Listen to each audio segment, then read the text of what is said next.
Welcome to the SDA Housing Podcast, brought to you by NDIS Property Australia. Before starting this episode, we need to provide a general disclaimer. Information contained in this podcast is general in nature only. It does not take into account the objectives, financial situation, or needs of any particular person. You need to consider your financial situation and needs before making any decisions based on the information in this podcast. And you should consider seeking independent and professional advice for your personal circumstances. All right, let's begin. Hello everybody, my name is Minh and I am your host today at NDIS Property Australia here in Brisbane. We are here with two special guest speakers, Ashawani Soni, the CEO of Holistic Home Care, and Natalie Gaskin, the Business Relationship Manager. Hello folks. Hello. Welcome. So we have two neighbours. Holistic Home Care is down the road in Wollongabba, just a 5-minute walk, 10-minute walk from our office, and we've been meaning to invite you into our office for a while now just to say hello, and we thought it would be a great opportunity to talk to you. We want to know more about you. So I have a bunch of questions here, and my first question I want to ask you, either one can jump in or out, is who and what is Holistic Home Care? Well, I'll swing that on to Ashawani Soni. So Holistic Home Care, basically, my background is mainly aged care and then obviously disability and healthcare sector. So 2018, the focus was providing participants care in their own home. And at the same time, NDIS was rolling out. So that gave us that opportunity that, the focus of providing in-home care to all the participants. And that's the reason, we got the name home care, because it's just empowering them, making sure they are living that independent life in their own homes. But gradually with time, we started providing supports in disability accommodations and obviously the supported independent living support. That's also is similar to, in-home care, because you are supporting independent living. So that's what Holistic Home Care is, and that's how the name came up to you. And holistic is basically, because we look at every aspect. So, Australia is a land of, where we've got people from different nationalities, different cultures, everybody has different cultural needs, or even, let's say, in terms of meals, everybody wants to do things differently. So look at every aspect and support them holistically.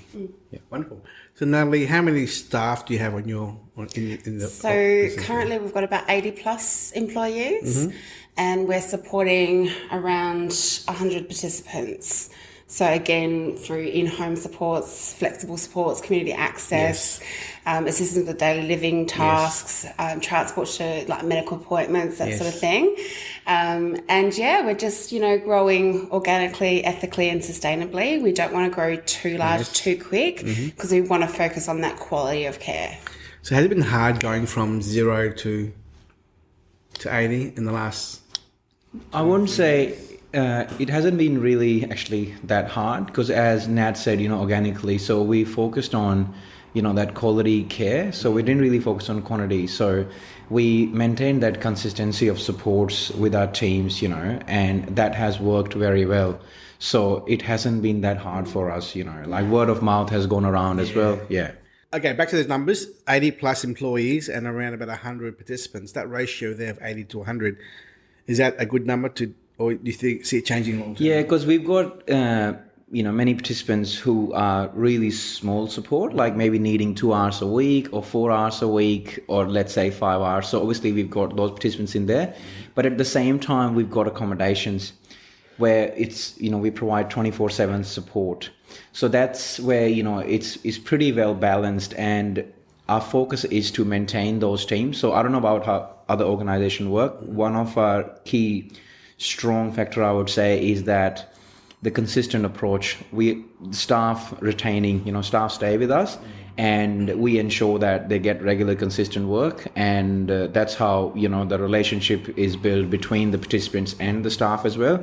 So that's our focus is, once we take a client, we provide that personalised approach to our participants. So that ratio works pretty well. That's good.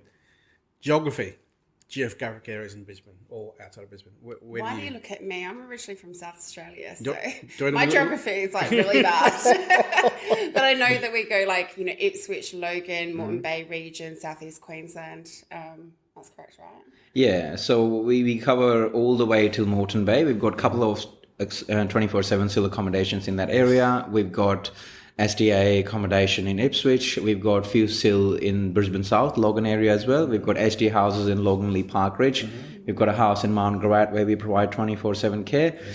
So we've spread out pretty much all across Brisbane and surrounding regions. We haven't really gone to areas outside that. So it's mainly Brisbane and surrounding, all councils around Brisbane. When we first met you, Natalie, we'll get you here. Yes. You said to me and Luba, we're not looking at bringing on board any more SDA houses.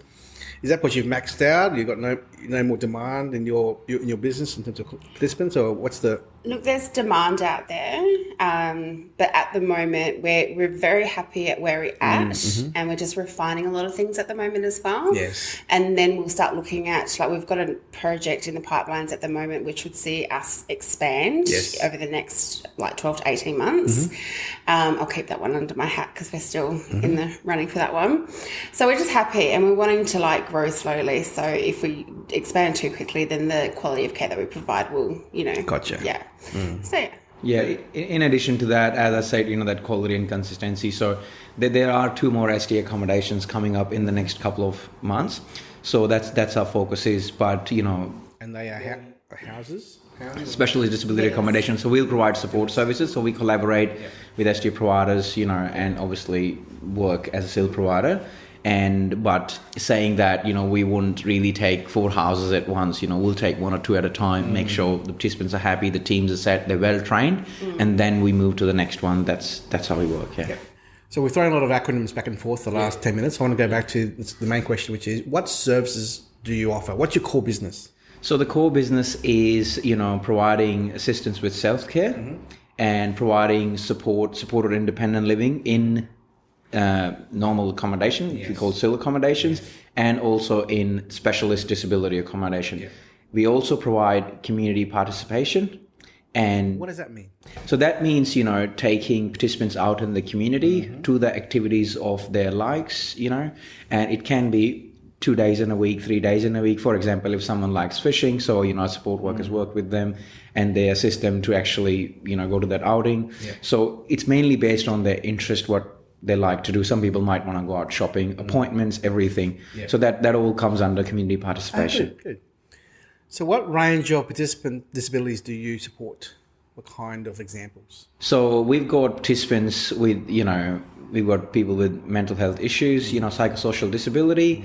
We've also got people with high physical support and people who need hoist transfers and, people who have medical issues, but, obviously some people, let's say the lower limb amputee. So all range of participants we provide support to, So a question that Luba's asked is, what kind of relationship building activities do you have amongst participants when you do have group events or group outings, if at all? So are you talking in terms of the participants living in the SDA accommodation, or are you talking about future potential? Well, living together is one thing, but when they go out together as a group event or socialise with each other, or, because they live an independent life with 1 or 2 or 3, that's fine, but meeting other people in the community who are also disabled amongst your client base and your business, do you do many of those events there? So how it works with us is, we're client focused. So it's all up to the client's decision, like the participant's decision, what they, actually like to do. Because in every plan, even if they're living in the supported living, accommodation, they do have certain hours of going out in the community. So it's up to them if they want to be a part. Heaps of participants go out, where there are community groups, like some person might want to go to Men's Shed, So if they want to go to a group, then yes, they'll have that community access support workers who will take them out to those groups. Some people prefer, they don't want to be in a group, they want to go out to a nice walk along the beach, or they want to go out for lunch, just one-on-one. So it's all up to that. So we don't really organize group activities, but if the participant comes to us and say that, I want to be a part of group, then we can assist and, find those groups for them and then organise these outings for them. Yeah, that's good. Yeah. Wonderful. It's also really important for us to support participants to nurture their relationship with their family as well. Yeah. And we also, find it really important that we take care of the carers as well. So, in our strategy for our growth, part of that is to, develop supporting groups for carers, just to keep those, conversations, going, making sure that people feel connected and have that sense of belonging. That's good. Good.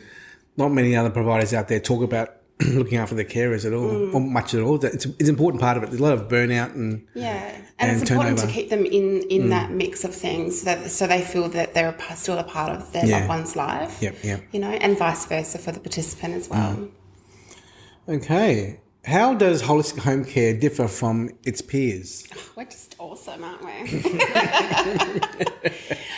Well, I guess one of the good things that we've got going for us is, as many things, we've got 3 RNs in management, so registered nurses. So we've got Ashawani, we've also got Roop and Michelle, and they go out and, go into the houses or into, people's homes and, make sure that, support workers are doing what they're supposed to be doing, that staff are trained, that, communication is flowing and that participants feel that they're loved and cared for. Yeah.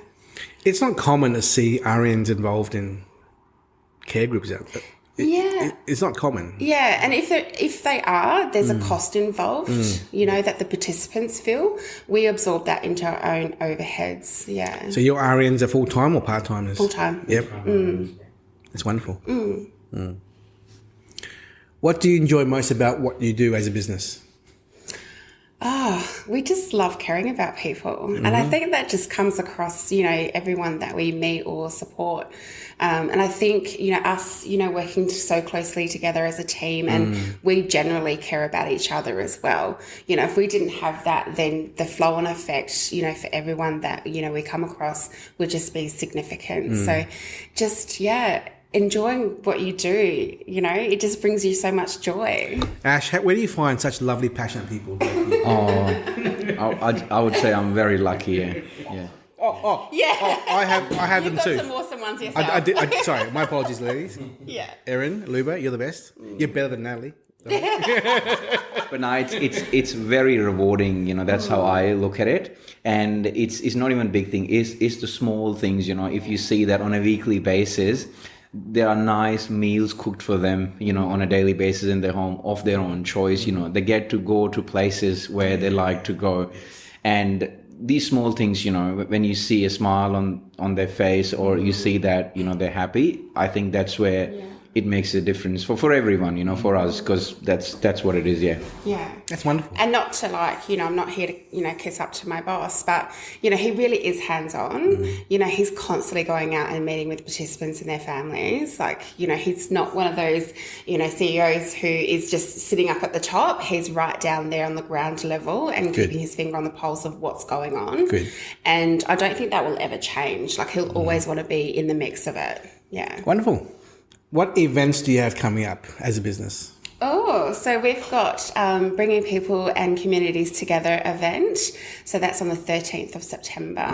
So last time we had almost about 100 people coming along. So hopefully the next one will be even bigger and better. So what's this event all about? So the topic is supporting your participant throughout their SDA journey. So even if it's from, accessing the NDIS to then, successfully achieving SDA funding and the desired home and living arrangement that they want, and not just, be told, okay, you're going to get this level of SDA funding. This is going to be your living arrangement.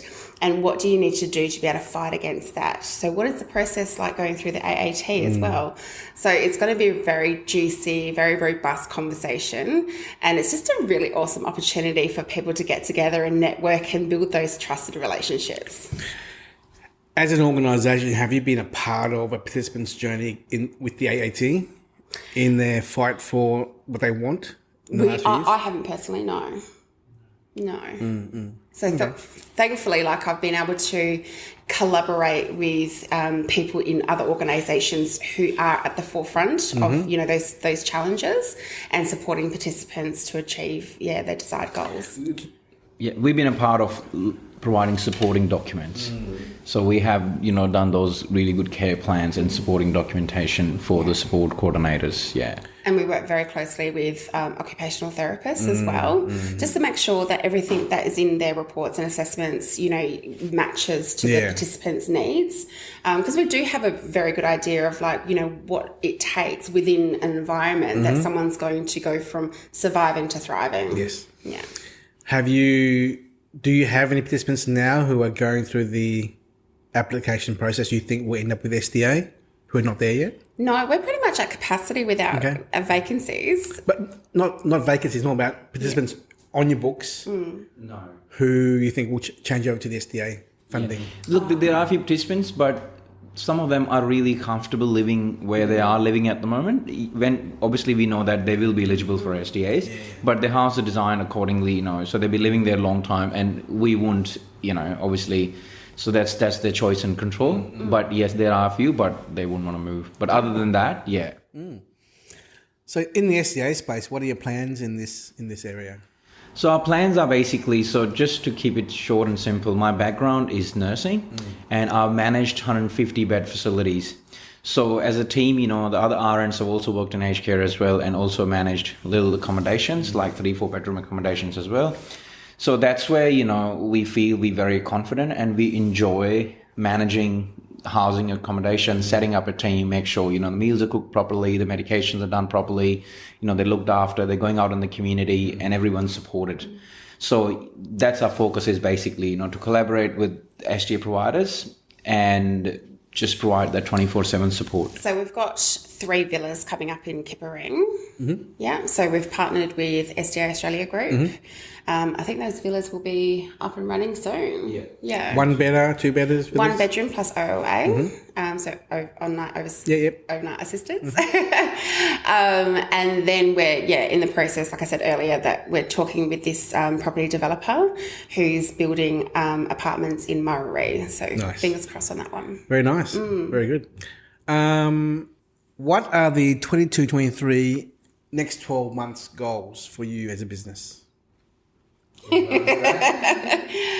Oh gosh, there's so much that we want to do and want to achieve. I mean, it's not just, growing the business, it's what we can do to give back to the community. So I know Ash is really passionate about food in general, so am I. So we're thinking about, what can we do with food that would be able to support a lot of people who are really struggling. And just, opportunities to give back to the community. We're also going to look at running groups. We want to start our own podcast as well. Yeah, go ahead. So I really wanted to come in and check out your equipment and stuff. So thank you for inviting us. We want to run more events, carer support groups. Gosh, so much, yeah. Well, good. A question I didn't get to ask before was about the event coming up. So is it for other providers and care? Who's it mainly for? And you mentioned earlier. Yeah, so the audience is targeted at service providers. Yes. So it's not open up to the general public. The only reason why I don't open up to the general public is because I've requested an NDIA guest speaker. Yes. And I think they get sometimes a little bit nervous about coming along to these things. But I will, safeguard everyone. Is it invite only? There's an Eventbrite ticket. Yes. So people can purchase their ticket. So I'll start promoting it soon. I'm just waiting to get confirmation for a special surprise guest, which if that person comes along, then we'll easily get, Is that BS? 200, 300 people. Is that BS? No, Yeah. we don't know yet. Mr. BS? Yeah. Or are you BSing? Huh? Can we put the pressure on to the new NDIS minister to come along? Because we're all very proud of him in Brisbane, and so we'd love to see him here. So I've invited him, so we'll see how that goes. But so we really encourage support coordinators, allied health professionals, business development. People, executives, CEOs, everyone who's in this sector, who's passionate about what they're doing, who wants to learn and really just, meet people. So if anyone is a listener who is working in this space, please go to the Eventbrite website? Tell you the details. So if you just search for holistic home care, that will come up via Eventbrite, but I'll also send out the flyer. But you'll also have the information on your website as well, right? No? On the social media page. Social media page, Yeah, on LinkedIn, yes. Cool. So you can follow us on LinkedIn as well. So yesterday we hit the 1,000 followers, so we're pretty chuffed about that. Yeah. Thanks to Nat. Cool. So date, time, location again of this event? Yeah, so it's Tuesday the 13th of September. Yes. So we ask that people come along at 9:30 to sign in, settle in. Yeah. And then for a 10 a.m. start time. And then that goes through till 2:30, and there's lunch and there's prizes to win. Yeah. That's awesome. Yeah, it's just another opportunity for us to spoil people as well. Yes. Wonderful. Well, listen, Natalie, any final words of advice to other providers who are coming to the sector, or other families or participants who are looking for the right service, or what you've learned the last 2, 3, 4 years as a business? What do you recommend them consider as words of advice from you guys? Yeah, so I would advise do the right thing, provide good care, business will come. Yes. It will follow. And that's to a provider or incoming provider. What about a family? Families or participants? What advice do you have for them? So families, I advise is, there can be times when it'll be really difficult, everybody has a different case scenario to get that plan approved or get the right funding approved in their plan. Yes. So just be patient, don't lose hope, keep trying, and look for supports in the community as well who can advise you or guide you. And in the end, eventually you'll get the correct plan and correct funding and correct supports for your loved one. Yeah. Natalie? Definitely for, family members and for participants themselves, do your research, and don't be afraid to ask questions. And if something doesn't feel right, go with your gut. Yeah. So if anyone wants to reach out to your business, how do they contact you guys? Oh, there's an email address on our website. There's a phone number as well. And the website is? www.holistichomecare.com.au. Yeah. And our general inquiries email is info@holistichomecare.com.au, and our 1300 number is 1300 942 008. Servicing all areas of the Brisbane and surrounding regions, and our head office is based in Wollongabba. Wonderful. Folks, thank you so much for your time. Appreciate it, and hopefully we'll see you soon. Thanks for having us come along. Thank you. Bye-bye. Thank you. We hope you enjoyed this episode. Please make sure you are subscribed and following us so you can keep in the loop with all of our upcoming episodes. We would really appreciate it if you could leave us a 5-star rating, a written review, and to share this podcast with those that could benefit. Until next time, catch you on the next episode.